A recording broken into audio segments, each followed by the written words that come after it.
Xerfi Canal reçoit aujourd'hui Laurence Cialhomme, professeure à l'Université Paris-Nanterre. Elle vient de rédiger pour le think tank Terra Nova une note sur la réforme de la structure des banques.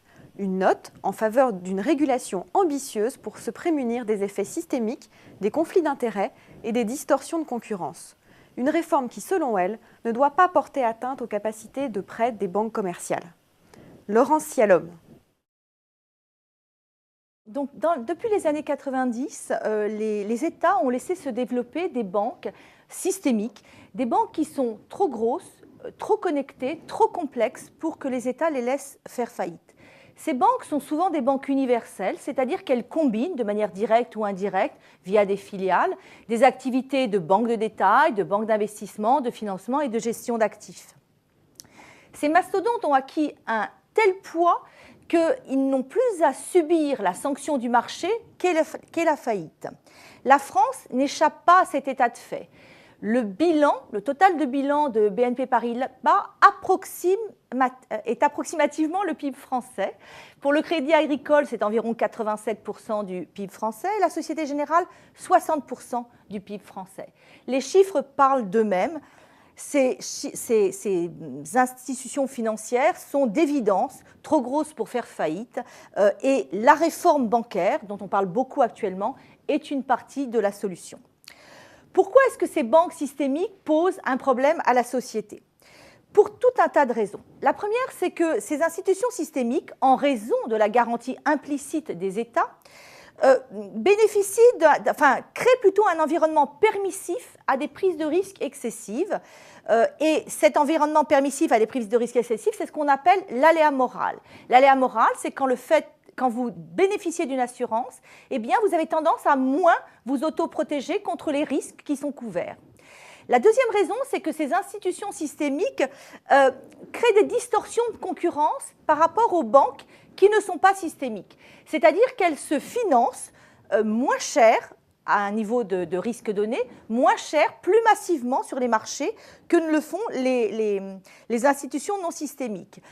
Et cela, d'une certaine manière, peut être analysé comme étant une subvention que l'État accorde à ces banques en raison des garanties que l'État leur donne.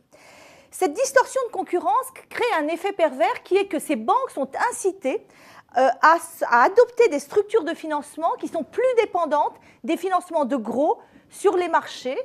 Or, ces financements de gros sur les marchés sont hautement instables. Par ailleurs, le fait même de combiner les actifs de banques commerciales et de banques de marché, disons de trading, renforce encore la dépendance au financement sur les marchés de gros.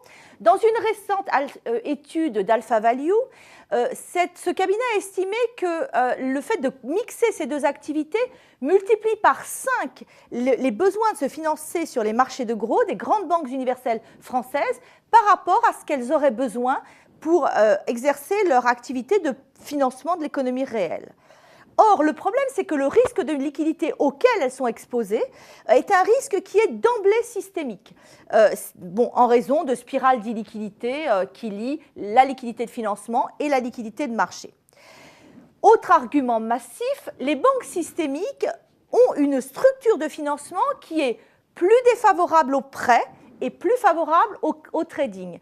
Comme le montre le récent rapport Liikanen, plus une banque accroît sa taille, plus elle adopte un modèle de banque universelle, plus elle déforme sa structure de bilan en faveur des activités de trading sur titres et sur dérivés et au détriment des activités de prêt.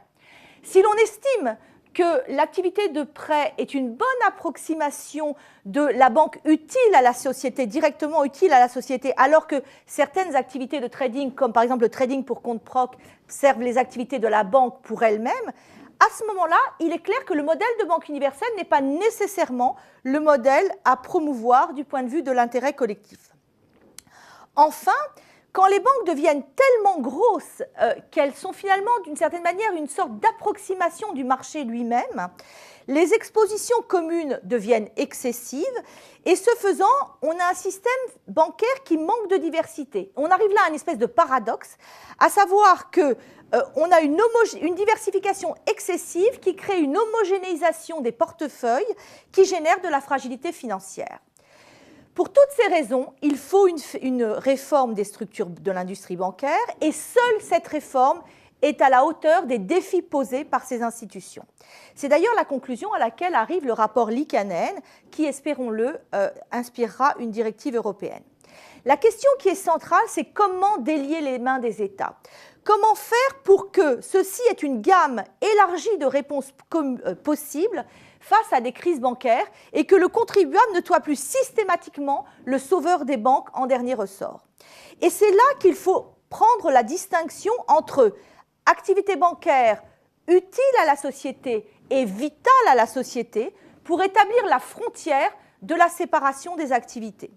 Qu'est-ce que c'est que des activités vitales à la société? Vitales au vrai sens du terme, au sens fondamental du terme, c'est-à-dire si ces activités arrêtent d'être exercées, l'économie s'effondre. Eh bien, ces activités vitales, c'est ce qui constitue ce qu'on peut appeler un service bancaire public. Ça comprend les activités de dépôt, de gestion des moyens de paiement, les prêts aux ménages, puisqu'ils n'ont pas de source alternative de financement, et les prêts aux entreprises, le financement de l'économie réelle, sans qu'il soit nécessaire d'établir une distinction entre le financement des grandes entreprises et des petites entreprises.